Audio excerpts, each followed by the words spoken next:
لەم ساڵدا و لە سەرەتای ساڵی 2023دا ئەو پێشبینیانی ئەو لێکدانەوانی کە دەکرا کە ڕەنگە وشکە ساڵی و دابارین و بارانبارین لە ناوچەکانی هەرێمی کوردستان و عێراق بەگشتی کەم بکاتەوە. ئێمە لەسەر هەرێمی کوردستان دەوستین بە دیاریکراوی کە با بزانین ئێستا هەرێمی کوردستان ئەو قۆناغە مەترسیداری تێپەڕاند کە ئەویش وشکە ساڵی بوو، بڕی دابارینی پێویست بوو. لەگەڵ بەڕێز دیلان ڕەشاد کە بەڕێزیان تەبێژی گواستنەوە و گەیاندنن لەسەرم بابەتە گفتوگۆ دەکەین، دواتر لەسەر گرنگی دابارین و چۆنێتی پاراستن و ئابووری ئاو لەگەڵ بەڕێز دکتۆر کامەران ئەحمەد کە بەڕێزیان پسپۆری ئابووری ئاون گفتوگۆی زیاتریان بابەتاکەین. سەرەتا لەگەڵ بەڕێز دیلان ڕەشاد گفتوگۆکانمان دەست پێ دەکەین. کاک دیلان زۆر سپاس بۆ ئامادەبوونت. ئەو مەترسەی کە باس دەکرا بوونی وشکە ساڵی لە هەرێمی کوردستاندا و لەم چەند مانگەیە کە بڕی دابارین و بارانبارین هەبووە، ئێستا ئەومە قۆناغ و مەرحەلەیەمان تێپەڕاند کە وشکە ساڵی مەترسیەکەی نەمابێ. بەڵێ سلااوتان لێبێ، ئەم کاتتان باش. دیارە بەهۆی ئەو کاریگەری نزمە پاڵەپۆستەکانی دەریای ناوەڕاست کە ئەم ساڵ چەند شەپۆڵێکی لە مۆرزەدا چەند شەپۆڵێکی بارانبارین بە دوایەک بۆ سەر ناوچەکەمان هێنا، بەهۆی ئەو بەراوردەی ئاسی دابارین لە بە بەراورد لەگەڵ پارساڵ و پێرار ئەم ساڵ دەتوانین بڵێن ڕێژەی بارانبارین و ئاستی بارانبارین لە چەند ساڵانی پێشتوو لە مۆرزەدا زیاترە و ئەم ترس و دڵا ڕاوچەیەی وشکە ساڵی تا ڕادێک لە لای هاوڵاتیان با بڵێن ڕوونترە بۆی کە جیاوازیەکە دەسێلمێنێکە ئەم ساڵ ئەم مەترسیە نییە. بەڵێ تاکو ئێستا چنێک دابارین و بارانبارین بە جۆرە جیاوازەکانیەوە لە ناوچەکانی هەرێمی کوردستان باریوە. بەڵێ ئێمە ئامارەکان لەبەردەستن هی پارساڵ کە بەوردی دەری دەخەن کە جیاوازیەکە زۆر زیاترە، بەڵام ئەگەر ئێمە بەراوردی باسی ئاستی دابارینی ئەم دوو ڕۆژێ ئەم شەپۆڵی ئەم جارە بۆ ئەم دوو ڕۆژەی ڕابردوو ئاستی دابارین زۆر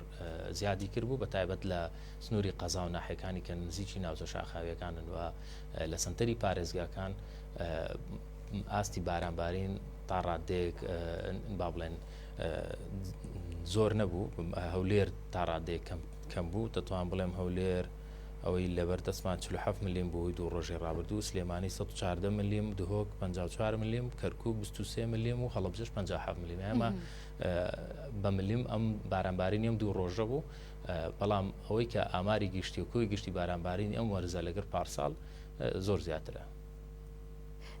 کاک دیلان ئەو بڕی یەکشتی شەیە بوورە بە نسبەت قەزا و ناحیەکان زۆرترین بارانبارین لە دەڤەری بارزان بووە کە 128 ملیم بارانی تێدا باریوە، ئەوە تریش قەزا و ناحیەکان زۆربیان تا سەروی 100 ملیم بارانی تێدا باریوە. باشە کاک دیلان باس لەو کرد کە لە پارێزگای هەولێر 47 ملیم بووە، ئەم 47 بڕی پێویستی لە ئاو بۆ ئەم ساڵ لە پارێزگای هەولێردا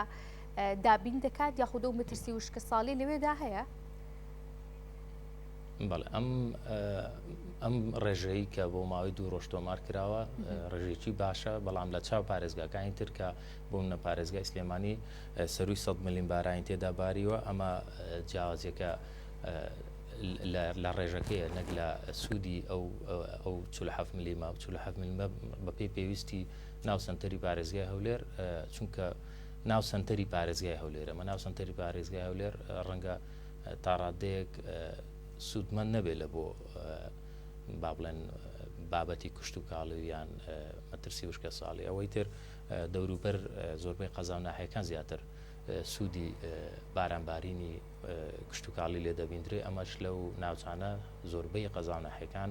لەسەر نزیکی سەروی 100 ملیم باران تێدا باریوە. زۆر باشە کاک دیلان، ئەم شەپۆلی دابارینە تاکەی بەردەوام دەبێت؟ چاوەڕێ دەکرێت کە شەپۆلێکی دیکە ڕوو لە هەرێمی کوردستان بکە؟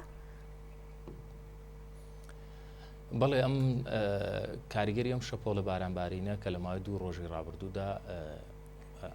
ڕوویدا بۆ ئەمڕۆ کاریگەریەکی تەنها لە ناوچە شاخاویەکان دەمێنێتەوە، لە سنتەری پارێزگاکان تەنها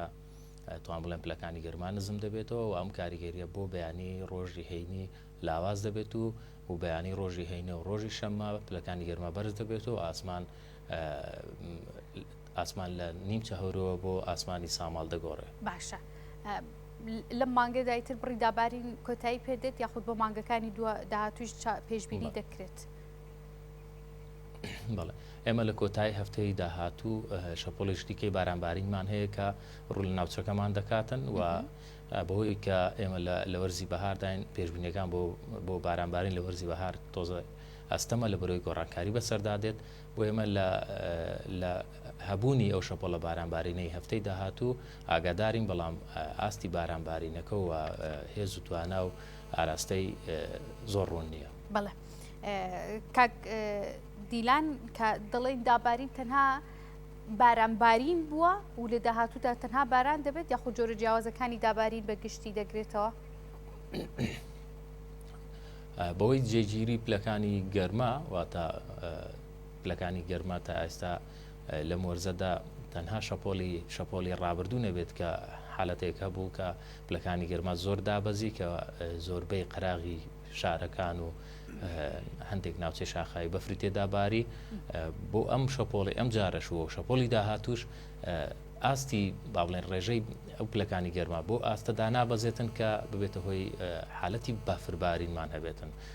ئەمڕۆ چەند حالەتێک هەبووە و دوێنێش حالەتی تەزرەمان هەبوو بەڵام پلەکانی گەرما بۆ شوێدا نەبەزیەوە کە بگاتە ئاستی ئەوی کە بێتە بەفر. باشە ئەما کەمە دوا پرسیار کا دیلان